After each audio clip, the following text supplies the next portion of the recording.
बिस्मिल्लाहिर्रहमानिर्रहीम। अस्सलाम वालेकुम everyone, hope you all are good in health. उम्मीद है सब बिल्कुल ठीक होंगे। Welcome to my channel and those who are first time tuned in to my channel kindly subscribe ज़रूर करिएगा चैनल को। हम स्टार्ट करेंगे हमारा आज का topic which is the nucleus and the nucleolus. Nucleus और न्यूक्लियोलस को स्टार्ट करने से पहले थोड़ा सा बेसिक की तरफ चलते हैं कि हमने बात की कि लिविंग ऑर्गेनिजम्स का जो बेसिक स्ट्रक्चरल यूनिट है दैट इज़ द सेल। और सेल में डिफरेंट ऑर्गेनल्स प्रेजेंट होते हैं जैसे कि राइबोसोम्स है, माइटोकॉन्ड्रिया, गोल्गी एपरेटस एक्सेट्रा। तो इसी तरह से इसमें न्यूक्लियस भी प्रेजेंट है, जितने भी यूकेरियोटिक और प्रोकैरियोटिक सेल्स हैं जो कि अपना अपना अलग अलग फंक्शन परफॉर्म कर रहे हैं। लेकिन जब हम बात करते हैं न्यूक्लियस की, तो nucleus is above all of the other organelles. Means कि बाकी तमाम ऑर्गेनल्स की भी इम्पॉर्टेंस है, लेकिन न्यूक्लियस की जब बात आती है तो it is the most important organelle of the cell. ऐसा क्यों है? बिकॉज ये पूरे सेल की एक्टिविटीज़ को कंट्रोल करता है। जैसे कि किसी भी दूसरे ऑर्गेनिज्म में अगर सिर्फ आप ह्यूमन बॉडी की बात कर लें, ह्यूमन बॉडी का ब्रेन उसको कंट्रोल कर रहा है, बता रहा है कि कब खाना है, कब पीना है, कब सोना है, कब जागना है एंड ऑल। तो इसी तरह से सेल के अंदर होने वाले जितने भी फंक्शंस हैं उन सब को न्यूक्लियस कंट्रोल कर रहा है। So basically as brain is the main part of human body, similarly nucleus is the main component of the cell। बगैर न्यूक्लियस के सेल को कुछ पता नहीं होगा कि सेल ने किस टाइम पर क्या फंक्शन परफॉर्म करना है। ठीक है, तो एक बहुत ही प्रोमिनेंट न्यूक्लियस तमाम यूकैरियोटिक सेल्स में मौजूद होता है। अब अगर हमने बात की हुई थी प्लांट और एनिमल सेल्स के डिफरेंट शेप्स और साइजेस की, तो इसमें थोड़ा सा न्यूक्लियस के हवाले से भी डिफरेंस है। वो ये कि एनिमल सेल्स में न्यूक्लियस जो होगा वो बिल्कुल सेंटर में मौजूद होगा, जितने भी मेच्योर सेल्स हैं। और प्लांट सेल में न्यूक्लियस बिल्कुल सेंटर में मौजूद नहीं होगा, बल्कि थोड़ा सा साइड में होगा। एंड इसकी रीज़न है कि एक जो वेक्यूल है, सेंट्रल वेक्यूल, वो तकरीबन सेंट्रल पोजीशन में मौजूद होता है प्लांट सेल के अंदर, जिसकी वजह से न्यूक्लियस साइड पर पुश कर दिया जाता है। अब नेक्स्ट बात करते हैं मेम्ब्रेन की। जिस तरह बाकी तमाम जो ऑर्गेनल्स हैं उनमें मैंने अपनी प्रीवियस वीडियोस में भी बताया कि मेम्ब्रेन्स मौजूद होती हैं, इसी तरह से सेल जो न्यूक्लियस है सेल का, उसके बाहर भी मेम्ब्रेन मौजूद होती है। The membrane is present outside the nucleus as well. जैसे सेल के बाहर सेल मेम्ब्रेन थी, इसी तरह से न्यूक्लियस के बाहर न्यूक्लियस मेम्ब्रेन प्रेजेंट होती है। डबल मेम्ब्रेन होती है, आउटर एंड इनर मेम्ब्रेन, और इसी वजह से इसे न्यूक्लियर एनवेलप भी कहा जाता है। अब ये जो न्यूक्लियर एनवेलप है ये ऐसे ही सिंपल सा नहीं है।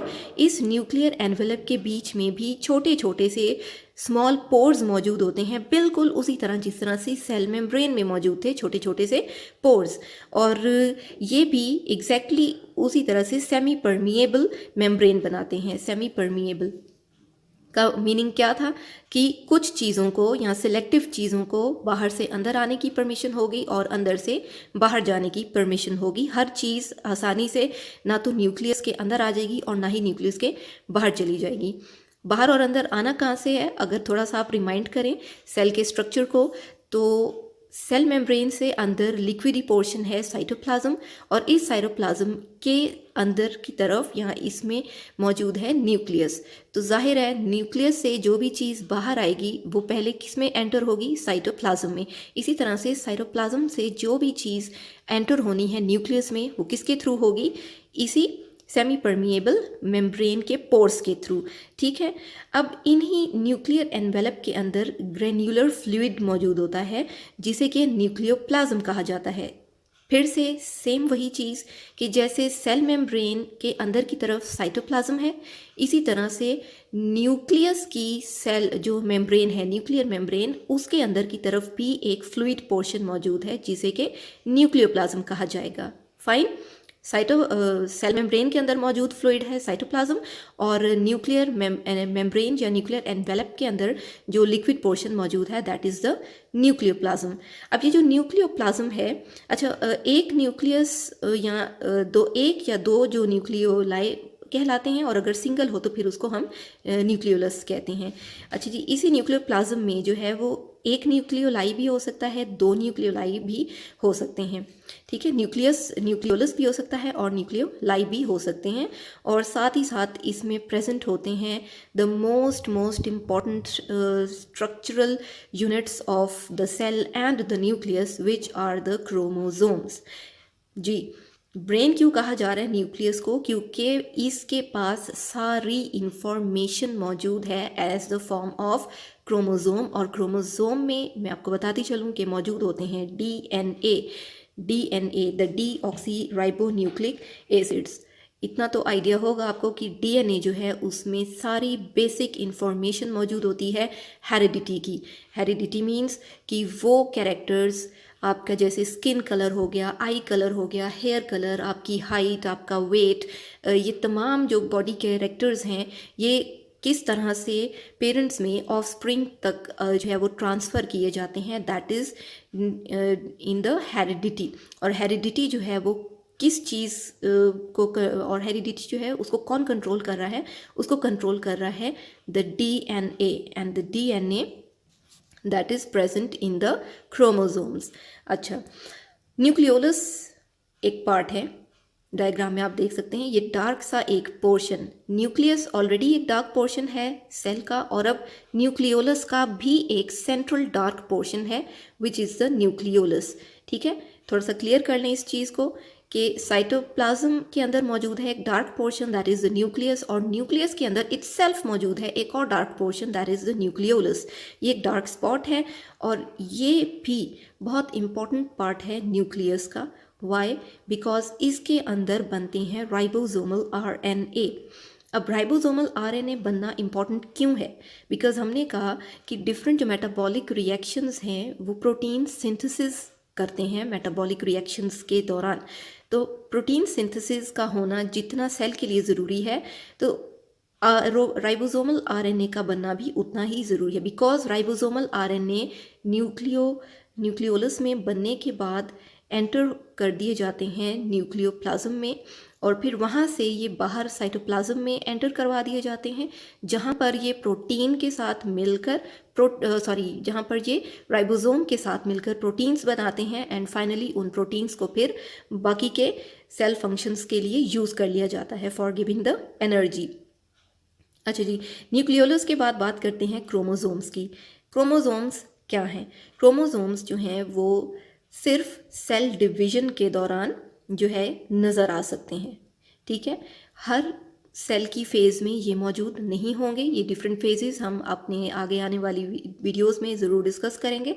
सेल डिवीजन जब अपनी नॉन डिवाइडिंग फेज़ में होता है, नॉन डिवाइडिंग फेज़ को इंटरफेस भी कहा जाता है, तो उस टाइम पर ये क्रोमोसोम्स एक बिल्कुल ही थ्रेड लाइक स्ट्रक्चर या एक धागे की सूरत में नज़र आते हैं, जिस वक्त इन्हें क्रोमैटिन कहा जाता है। क्रोमोसोम इन्हें तब कहा जाएगा जब सेल डिवाइड करने की स्टेज में आ जाएगा। अब ये जो क्रोमोसोम्स हैं, ये जैसे मैंने पहले ही बता दिया, ये डीएनए यानी कि deoxy ribonucleic acid and protein से मिलकर बने हुए होते हैं। जो प्रोकैरियोटिक सेल्स हैं उनमें एक प्रोमिनेंट न्यूक्लियस मौजूद नहीं होता है, और इनका जो क्रोमोसोम है वो सिर्फ डीएनए से मिलकर ही बना हुआ होता है, और यही जो डीएनए है ये डायरेक्ट साइटोप्लाज्म के अंदर मौजूद होता है। ओके, लास्ट में थोड़ा सा एक डिफरेंस क्लियर करती चलूँ कि क्रोमोसोम में, क्रोमैटिन में और क्रोमैटिड में डिफरेंस क्या है। क्रोमैटिन जो है ये thread like material non dividing phase of the cell में आपको एज इट इज़ ही नज़र आएगा। ठीक है, उसके बाद जब सेल ने डिवाइड होना होगा उस टाइम पर ये जो क्रोमैटिन है ये कंडेंस होना स्टार्ट हो जाएगा, और कंडेंस होते हुए ये इस तरह से थोड़ा बटरफ्लाई लाइक स्ट्रक्चर बना देगा, और इसमें ये आपको 2 आर्म्स नज़र आएंगी। ठीक है, ऊपर वाली आर्म्स थोड़ी सी शॉर्टर होंगी, नीचे वाली आर्म्स थोड़ी सी लॉन्गर होंगी। अब जो एक साइड की आर्म है वो एक क्रोमैटिड कहलाएगी, और इसी के साथ की दूसरी साइड की आर्म जो कि इसकी कॉपी होगी बेसिकली, वो इसकी सेकंड आर्म कहलाएगी। तो ये जो 2 क्रोमैटिड्स हैं, ये 2 डिफरेंट क्रोमैटिड्स हैं, इन दोनों क्रोमैटिड्स को कलेक्टिवली क्रोमोसोम कहा जाएगा। ठीक है, तो क्रोमैटिन क्या हुआ? एक single thread like structure in the non dividing या इंटरफेज। क्रोमैटिड क्या है? The sister the sister part, the sister arms of the chromatid formed at the time of cell division. और उसके बाद क्रोमोसोम क्या है? The combination of two sister chromatids in the time of cell division. इससे ज़्यादा भी मज़ीद detail में हम इन तीनों टर्म्स को डिस्कस करेंगे. आज की टॉपिक न्यूक्लियस और न्यूक्लियोलस के लिए इतना ही काफ़ी है. नेक्स्ट हमारी वीडियो तक के लिए मैं आपसे इजाज़त चाहूँगी. अगर आपने अभी तक मेरे चैनल को सब्सक्राइब नहीं किया तो इसे ज़रूर सब्सक्राइब करें, वीडियो को लाइक करें और इसे अपने रिलेटेड फ्रेंड्स में ज़रूर शेयर करें ताकि एक दूसरे की हेल्प हो. एज़ इट इज़ सीन कि शायद स्कूल्स जो हैं वो इस कोरोना की सिचुएशन में फिर से बंद कर दिए जाएं. So please help each other by sharing. Comment section में बताएं आपको उनके किन टॉपिक्स पर वीडियो देखना पसंद है. और till my next video, thanks for watching. अल्लाह हाफिज़.